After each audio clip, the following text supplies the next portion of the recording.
Alors, ça a commencé il y a une dizaine d'années, 20 ans à peu Ouais, près, où les premières dents commencent à bouger. ouais. Là, le dentiste m'a orienté vers un parodontologue, bon, qui m'a dit qu'il fallait faire un lambeau. On a Mhm, fait le lambeau, ça s'est stabilisé pendant une dizaine d'années, mhm. et puis après, ça a recommencé à bouger.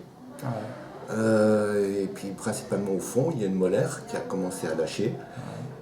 Et puis petit à petit, à partir de là, ça a été un peu l'engrenage, quoi. Il y a eu un deuxième lambeau, Mhm, les molaires qui sont partis complètement. mhm. Devant, c'était de plus en plus mobile aussi. Donc le dentiste m'avait fait un appareil, un dentier, quoi, Ouais, ouais. qui prenait appui sur deux piliers au niveau des canines, ou peut-être un peu en arrière. Il devait y avoir des prémolaires Ouais, qui prenaient appui là-dessus, ouais. avec une contention sur l'avant. Et puis cet appareil remplaçait les molaires. Et puis jusqu'au jour où ces piliers en question se sont dégradés, et puis bah, il a fallu les enlever. Le dentiste m'avait dit, bon, il y a la greffe, mais bon, c'est une grosse opération, c'est lourd, c'est long. Donc, moi, c'est quelque chose qui me, bah, j'étais un petit peu méfiant. Et puis j'ai fait des recherches sur Internet. Là, je suis tombé sur l'implantologie basale, dont personne ne m'avait parlé avant. L'attitude que j'avais, c'était qu'il me fallait des implants, il n'y avait pas assez d'os, et puis il y avait deux solutions, soit la greffe, soit l'implantologie basale. Alors, je dis, bon, Barcelone, après tout, Lyon, Barcelone, en avion, ça se fait rapidement, il y en a pour 40 euros s'y prend un peu à l'avance. Bah, ce qui m'a surpris, c'est la rapidité de l'intervention, la rapidité de-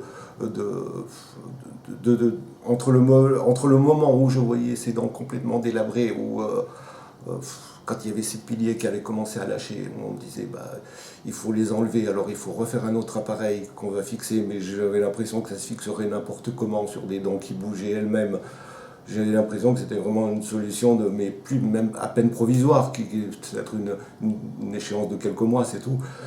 C'était sans arrêt des petites étapes comme ça qui, au bout d'un moment, bah, étaient vouées à l'échec.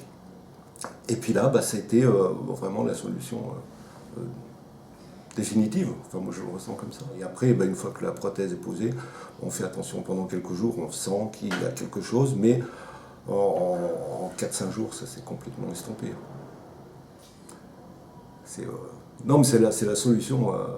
C'est sûr que si j'avais su ça avant, il y a 10 ans, je ne savais pas comment les choses avaient évolué. On a toujours l'espoir que ça va s'arranger d'une manière ou d'une autre. Et en fait, le dentiste, lui, bah, son boulot, comme il l'avait expliqué, c'était de conserver les dents au maximum. Bon, après coup, on se dit, il aurait mieux valu à ce moment-là de tout enlever et puis de faire la manip tout de suite. Mais ça, on s'en rend compte après. C'est une solution pour moi je pense, la solution idéale. Du moins, dans mon cas, c'était la solution idéale.